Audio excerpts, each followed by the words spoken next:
Hello there everyone, this is ManyNinjas once again, in a surprise update to the blind run of the Shantae Risky's Revenge series. Which is at this point probably going to become my go-to kind of update video setup as well.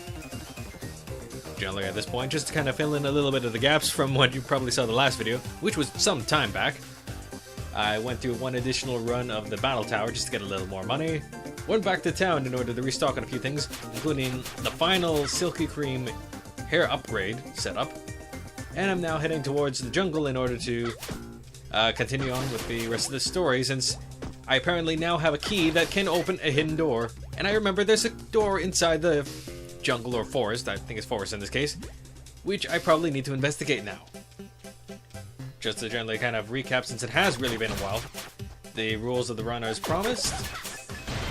Although I am aware of some of the later events that are going on within the series, generally because it got brought up on either Kickstarter for the HD game that's going to be coming out within, I'm not sure if it's this year, it's either this year or next year by WayForward, but I'm aware a little bit of the conclusion that at some point in this game, Shantae, I think, loses her ability to use magic. I'm not exactly sure how that happens yet, but I know it does occur, so I'm aware of that. But in terms of general plot points aside from that in this particular game, I know nothing. I don't know where I'm supposed to be going next. I have not looked at any kind of FAQs or setup to show there. I haven't really looked at any other footage of the game to just avoid spoiling myself. So I'm as blind can be for the most part.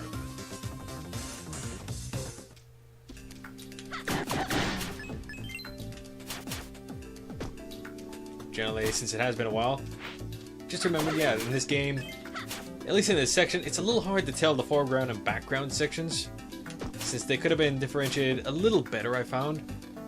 Maybe take advantage of the fog there. Ah, that didn't take long. We're at the mysterious door that I was talking about. So in this cave/dungeon setup,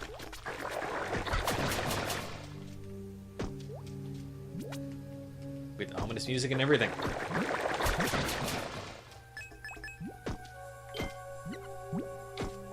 It would seem a little early to find the third seal of the game, but I have a lot of blocks that I'm being shown towards that I'm going to need something in order to get through. It's been a while since I've done the last either a magic spell or character upgrade outside of stuff in the shop, so I think I'm about due at this point.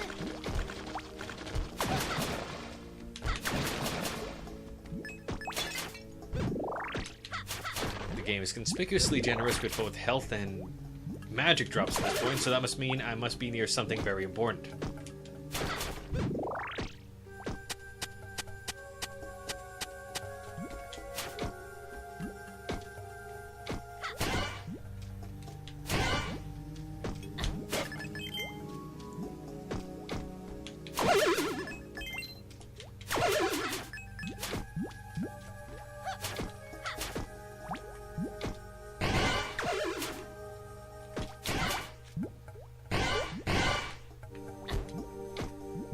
Puzzle, which means it's alright, I probably meant to go in there with something small like the monkey form, so let's do that right now.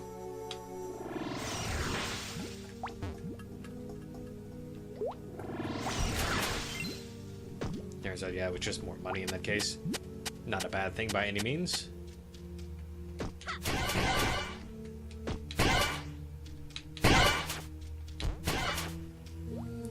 Plant is blocked off. I'm completely cut off. I need something. I have something.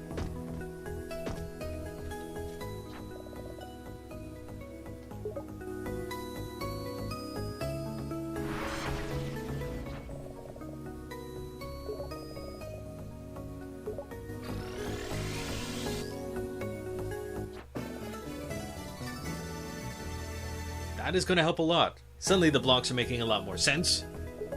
Returning from the first game, we have the elephant dance, which basically means Shantae is now able to take the form of an elephant.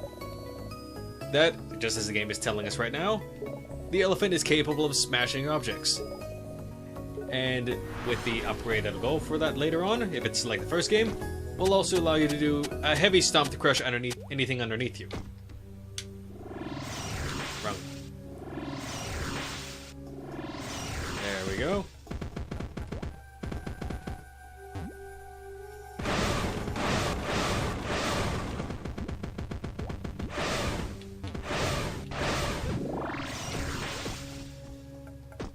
The elephant form, as you can probably see, is not exactly the most...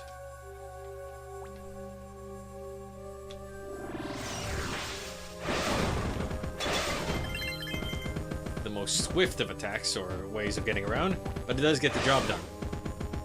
It also allows for at least a limited air dash. Good way to bridge certain gaps.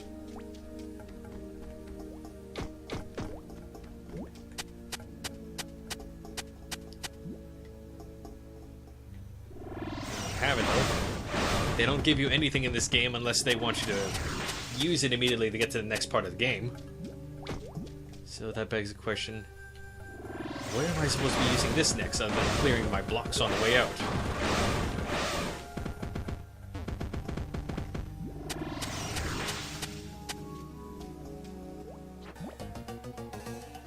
Or they could give me something like this. We have Roddy Top's two brothers, and I use the term loosely as I don't think they're actually related.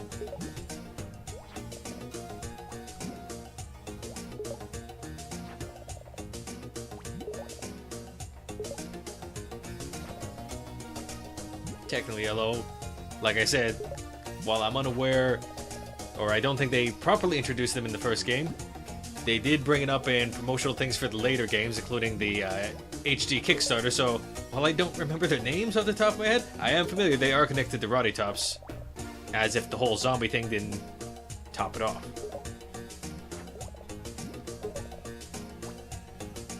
Abner Cadaver and Poe.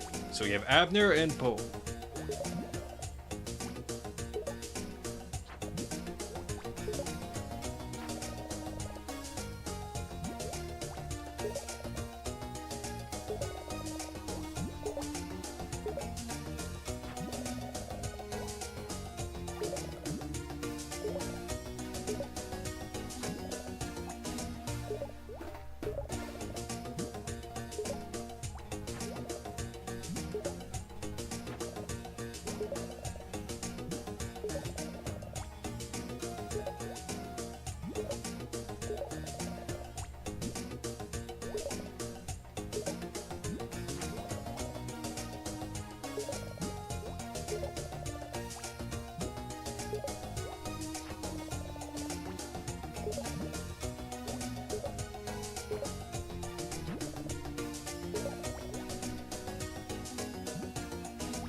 Yeah, that's a legitimate question, actually.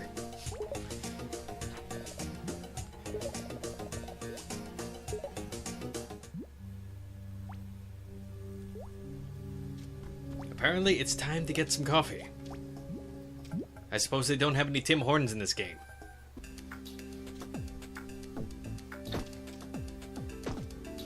Man, where the crap am I supposed to find coffee around here? So I need to find a coffee machine, some fresh coffee beans, and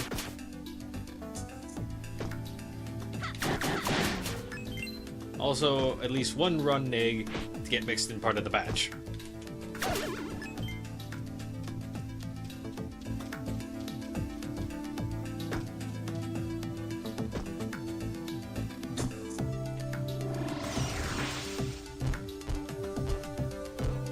Oh well, until I can figure out exactly when and how that works. It seems like a good time as any to use some of the abilities I have at this point in order to pick up a few items. Now that I have the monkey ability, I can climb around a bit in order to pick up some stuff that's hidden further up the trees or up the walls of certain areas. So that's always good.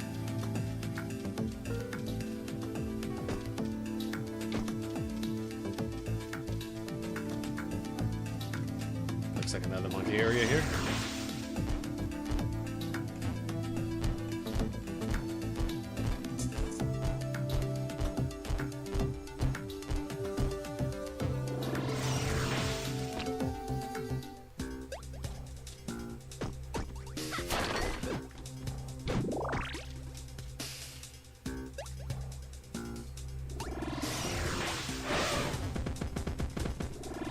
air dash came in handy. And this is probably something like more magic jam. That's always going to be useful. Now I can upgrade a few more of my sub weapons here.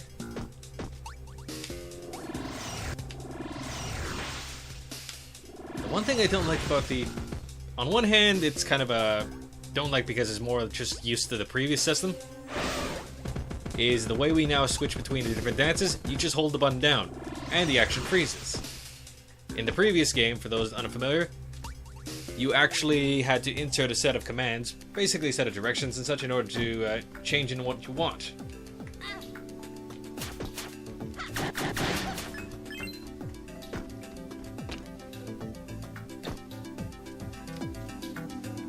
On one hand, you don't have to memorize the commands, or have to look them up in the menu, because that used to be a thing. But on the other hand, it kind of takes away a little bit at the same time. Since if you, when you used to be able to insert the command, you'd also be able to use the same commands or same set of dance sequences in order to also work as warps. Where you, basically, regardless of where you were in the game, you could warp around to different areas. Because the warp squids weren't so much squids as much, or means of transportation, as they actually used to teach you dances in order to do the transports yourself wherever you wanted, as long as you weren't inside of a dungeon or something.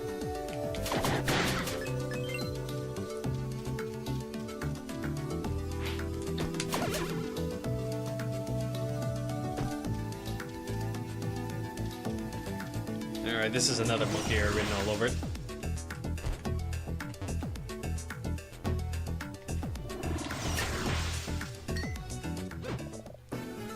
This forest has a lot of magic jams in it.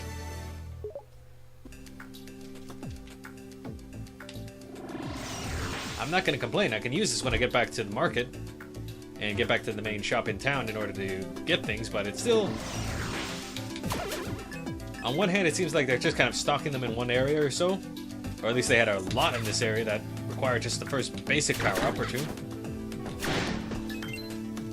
But I guess based on what I last saw the map, it makes a little sense since the map didn't seem too huge unless there's a whole area I haven't explored yet. Alright, there's nothing further here, it's just the...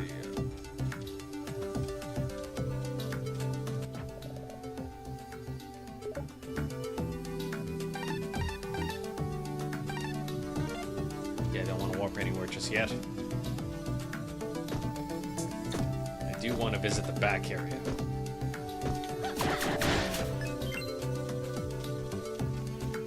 This area becomes a lot easier once you get the last hair whip upgrade. It's actually helping a lot, I find.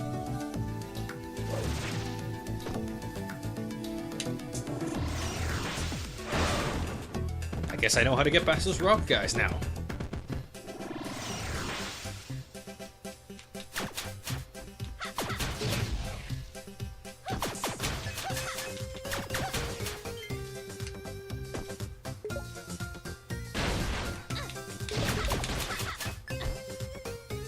Those guys seem new. I don't recall seeing that attack before.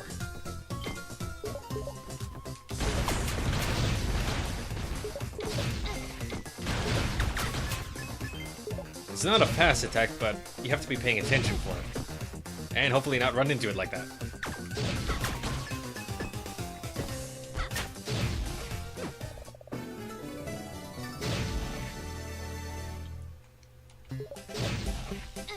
Damn, I was hoping to actually avoid that last attack. We have a coffee machine now. It's a little broken, but it works. We probably know someone who can fix it.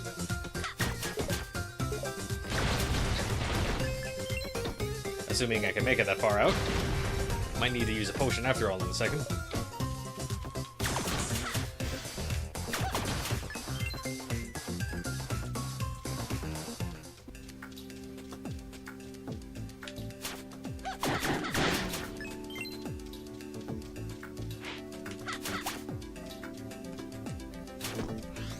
Want to dodge any unnecessary attacks at the moment.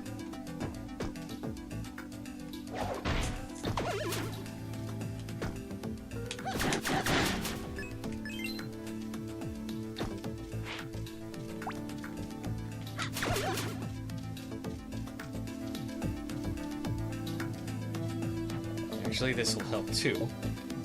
A backup measure in case I do screw something up in the area here.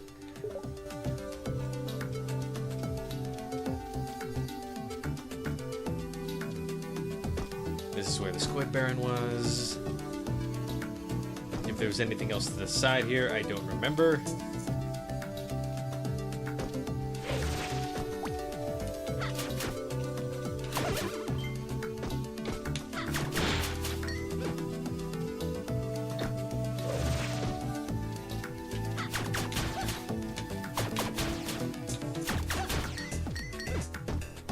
Saying is I'd be very happy right now if the chef that's in the back that I remember about would be willing to give away a free meal that might help refill my health a little bit.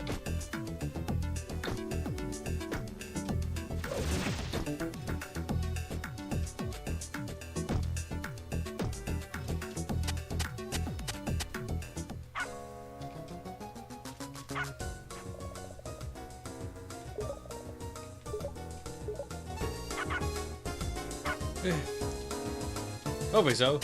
Unfortunately, not that generous. Alright, well, I begin to meander my way back to the main area and see if there's anything else in the forest area that I need. In terms of general updates, not too much side recording going on at the moment, just because kind of been busy with work-related functions as of late. Still kind of getting used to my new position there. Picking up a few things here and there, especially with business picking up, which is both a good and a bad thing. Good because that means overall things are getting a little more successful now. Not going to complain about that. But it also keeps you a little more occupied these days. It is what it is, though. You deal with what comes. Next thing coming up that comes up in mind. I know at the beginning of May, I think it's like the first weekend of May, on the Sunday, there's going to be... One second, I'm just drawing a blank there. I think it's the... it's not the VGCC show, but there's actually going to be a separate show being done by... Hopefully everything is still recording fine. While I look for this up. Okay, it is the CGCC's Spring 15 swap meet that's going to be taking place in the Cambridge, Ontario area. So hopefully I've been talking with Carl's in this, and assuming if we can set everything up, including to make sure we have a ride there and back, we're both going to hopefully be able to attend that in order to see if anything else comes up. The last swap we went to during the, I believe it was end of March, was definitely a nice experience. First one we had both been to. And as I was able to mention, and you probably saw the videos going on there, I'm able to pick up quite a bit, so hoping to get an equally nice haul for this one coming around in the Cambridge area. Also occurring in the month of May, there's going to be the 2015 edition of the Anime North Convention that always takes place in the airport area of Toronto. I've been basically going there for... I don't know how many years at this point, but I think I was there from at least the second, the third one that was done. So definitely it's been a regular thing I've been doing for a lot of years now. So this year is not going to be an exception. So I'll be definitely picking up or spending some time there during the weekend.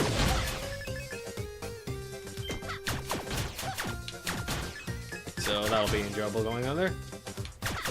And from there, kind of things will come and go, and there'll be some more recording along the way. In terms of stuff for Retro Ninja Gaming, I'm currently looking towards trying to get a little more of a hang on the Genesis port for Forgotten Worlds, which is a Capcom-based shoot 'em up that came from the arcades. It's not a bad port per se, but the limited controls are kind of the same reason why doing something like Midnight Resistance has been a little interesting. It was clearly meant to have either A, access to more buttons, or a second joystick that one we actually have access to with the Genesis control scheme.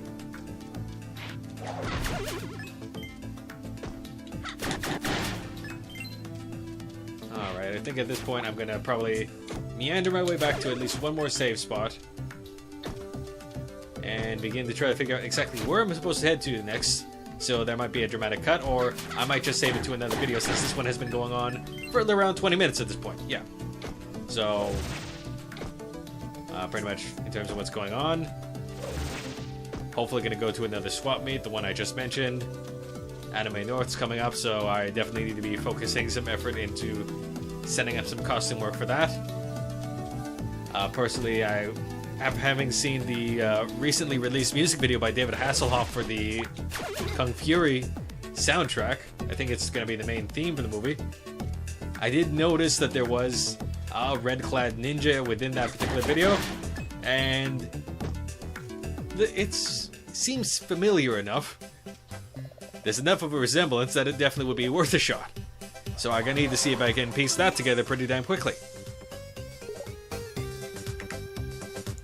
Well, that's gonna be it for this particular run of the, or this particular episode of the Blind Run, as well as this update video for that matter. Thank you all for watching. Take care and be seeing you all shortly.